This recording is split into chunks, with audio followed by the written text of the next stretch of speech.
Lenan offers a variety of sales training seminars. Let's take a look at Lenan in action. No means not now, yeah. I've heard that too, actually.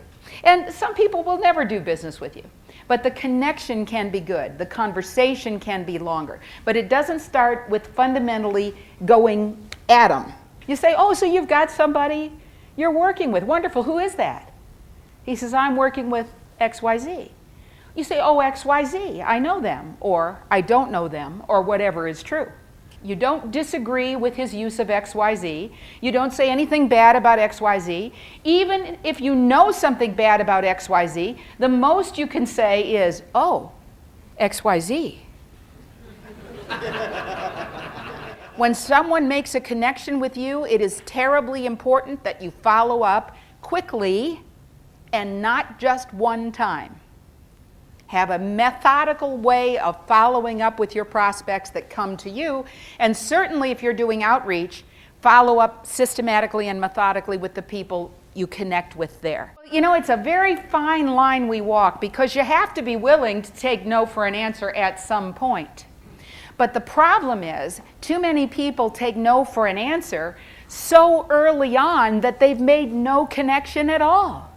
And we'll be talking about making a better connection, because if people like you and they like what you have to say and they think you're a smart guy, even if they don't need what you have today, they will remember you with the appropriate follow-up. Contemporary selling is about being honestly curious. Many people who are scientific people, they have a scientific orientation to life, they're very curious people. The interesting thing, when they go to sell, it all goes out the window because they hate selling and they're uncomfortable with it. So when they get involved in it, instead of being curious, what they try to do is fix stuff. How many of you have had conversations with prospective clients who say, thanks for the information, let me think about it? The data says they don't. So is there anything you can do if somebody says they're going to think about it? Here's my recommendation. You say, oh, okay. And if you're with the person, cap up your pen and close up your notebook or whatever. If you're on the phone, you say, oh, well, okay.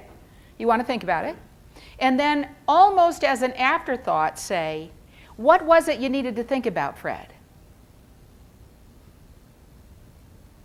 And then just be quiet. My experience is the vast majority of people will answer the question. Then there's this thing about a clean heart position. This is a fundamental, foundational concept. It is what you put in your heart when you go out to sell. I want to talk about that in all seriousness, because most people, what they put in the heart is, oh, geez, I guess I got to do this. If you're going out like that, you set yourself up for failure. I submit to you instead, you ought to have this in your heart. A sincere desire to see your prospect get what he wants, whether or not he gets it from you. If your heart position is clean, you never have to worry you're too pushy because you're simply an advocate for that prospect achieving what he wants. Once you discuss price, the rest of the conversation will be about price from now until kingdom come. So that's why you can't discuss price early. You look at how they actually make buying decisions. Price is in the top 5, but it's not number 1, it's number 5. They choose based on other things in combination with price. Can you be priced 20% over the market and expect to thrive? Probably not. At the same time, if you believe this is only a price decision, you're commoditizing yourself. And I don't want you to do that. Well, I have a secret for you, but I'll tell you the secret later.